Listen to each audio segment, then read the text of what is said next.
Herkese merhaba, ben Melike. Bugün uzun zamandır çekmek istediğim videoyu sonunda çekmeye karar verdim. Bugünkü videoda sizlerle türcülüğün ne olduğunu paylaşacağım. İlk olarak bilmemiz gereken şey, türcülüğün bir ayrımcılık türü olduğu.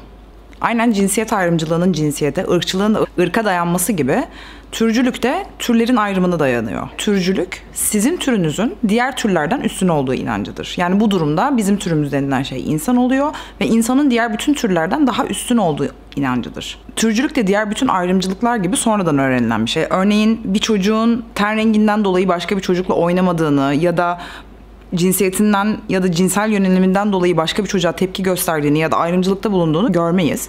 Aynı şekilde çocuklar türcü de değillerdir aslında. Yani toplum tarafından etkilenmelerinden daha öncesinde. Örneğin küçük bir çocuğu düşünün. Tavuğu kesip tavşanla oynamayı düşünmez. Tavukla da oynar, tavşanla da oynar. Yani ikisi de aslında onun arkadaşlarıdır. Küçüklükte bize bazı hayvanların sevmemiz gereken hayvanlar olduğu, bazılarının ise yememiz gereken hayvanlar olduğu öğretildi. Bazı hayvanları yiyip bazı hayvanları ise evimizde bize arkadaşlık etsinler diye bulundurmamızın sebebi aslında tamamen kültürel. Birçoğunuzun bildiği gibi Çin'de kedi köpekleri aynı kuzular, inekler gibi yiyorlar. Türcülük doğuştan gelmez. Türcülük bizim yapımızda yok. Türcülük tamamen yaratılan bir şey ve kültürel bir şey. Bunun farkında olmak çok önemli. Tür bazında ayrımcılığı ikiye ayırabiliriz. İlki insan merkezci bakış açısı. Bu bakış açısına göre insan türü diğer hissedebilen bütün hayvanlardan daha üstün olduğunu iddia eder. Ayrımcılığın görüldüğü ikinci şekil ise hayvanlar arasında ayrımcılık yapmak. Örneğin bir kediyi veya bir köpeği severken bir kuzuyu yemek ya da bir ineği yemek veya bir tavuğun yumurtasından faydalanmak, onu köle haline getirmek. Burada bazı hayvanların yaşam hakları olduğunu savunup, onları çok sevimli bulup, onların İnsanların hayatında ve genel olarak dünyada yerleri olduğunu düşünüp diğerlerinin ise tamamen yenmek üzere ve kullanılmak üzere bu hayatta olduklarını düşünme yanılgısı içine girer insan.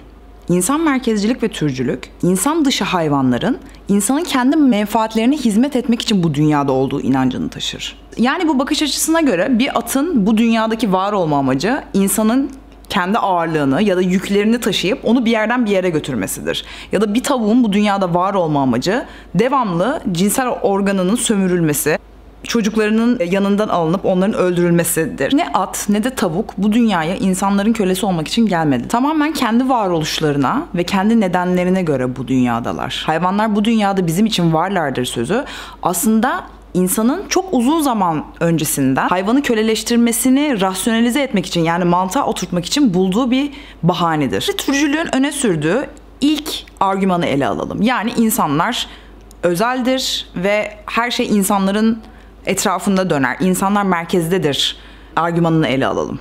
İnsan türünün en çok kendinde gurur duyduğu şey zekasıdır. Ancak zeka ne demek? Yani insan zeki ama neye göre zeki? Örneğin şöyle düşünelim. Hepimizin bu dünyada yaşayan bütün hissedebilir ve bilinç sahibi canlılar olarak aslında en temelde yapmak istediğimiz şey nedir? Hayatta kalmak, değil mi?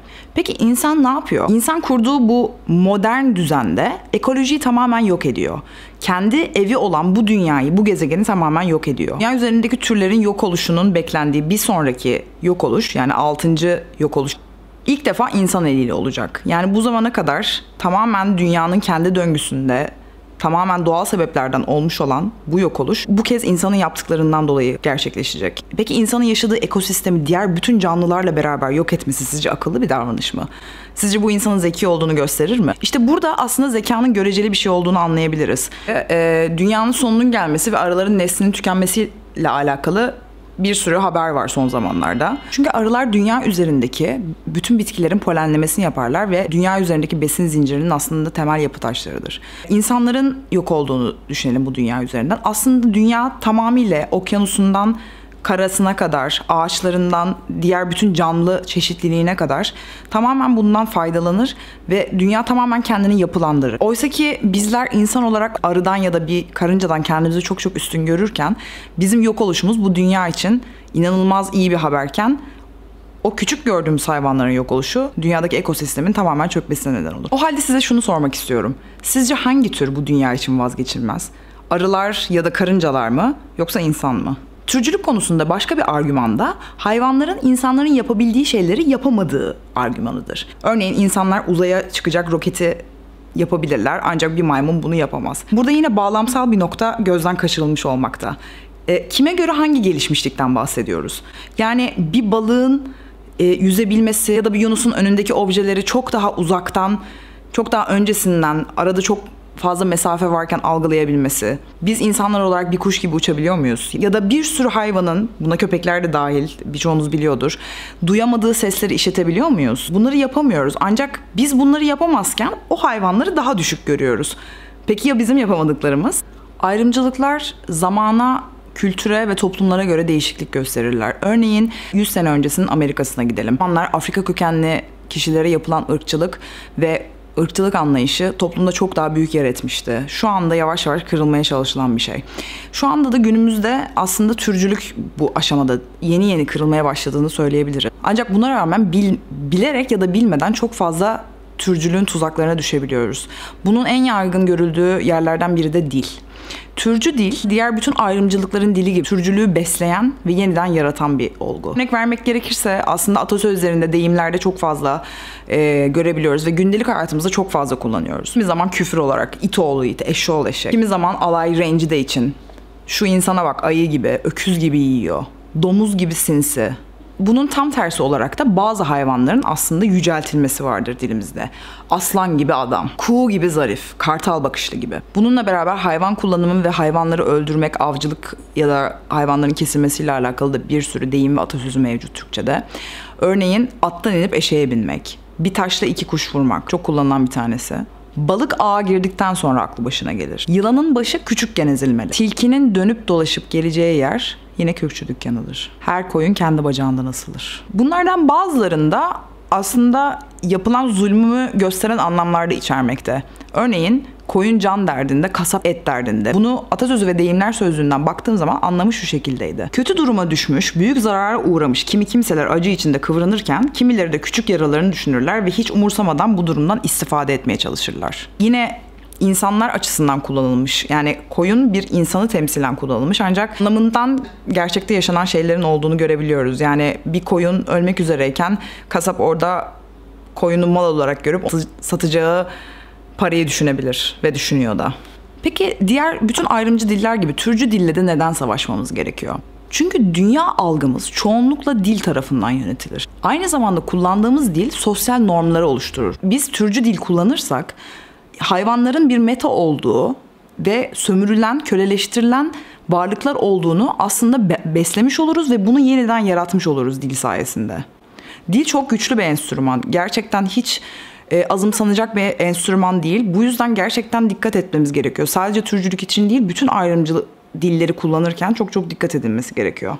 Buradan bağlayacağım nokta, türcülük gibi insanları da ikiye ayırabiliriz. Biri türcü olduğunu farkında olmayanlar ya da türcü dil kullandığının farkında olmayanlar. İkincisi ise türcü olan insanlar ve bunu da uygulamada gösteren insanlar. Şu anda toplumların genelinde kabul edilen ancak etik olarak çok büyük yanlışları bulunan, hayvanları eti, sütü, yumurtası için köleleştirmek, kullanmak, öldürmek en temel türcülüktür.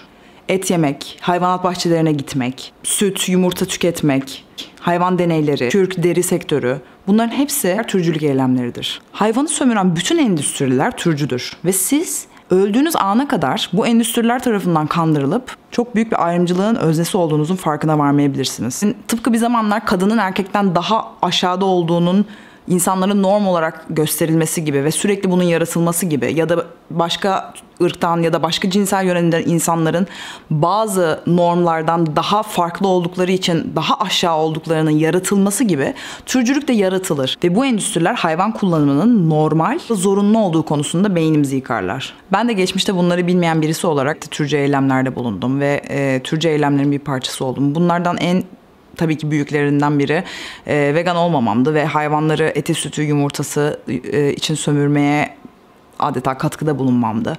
Bunun dışında ata binmek, eşeğe binmek, hayvanat bahçesine gitmek, deveye binmek, sirke gitmek, bunlar aslında hepsi normal kabul edildiği için bunların arka planlarını bilmeyerek bu türcülük eylemlerine katkıda bulundum zamanında. Ama inanıyorum ki davranışlarımızın nedenlerini anlarsak ve biraz geriye dönüp bakarsak bunun yanlış olduğunu aslında hepimizin görebilmesi gerekiyor ve ben çoğu insanın da görebileceğine inanıyorum. Bu video bilinçlendirme ve bilgi vermek amacıyla çekmek istediğim serinin ilk videosu oldu. Aşağıya okumalar, dokümanlar ve araştırmalar bırakacağım. Onlara da göz atmanızı tavsiye ederim. Bir sonraki videoda görüşmek üzere.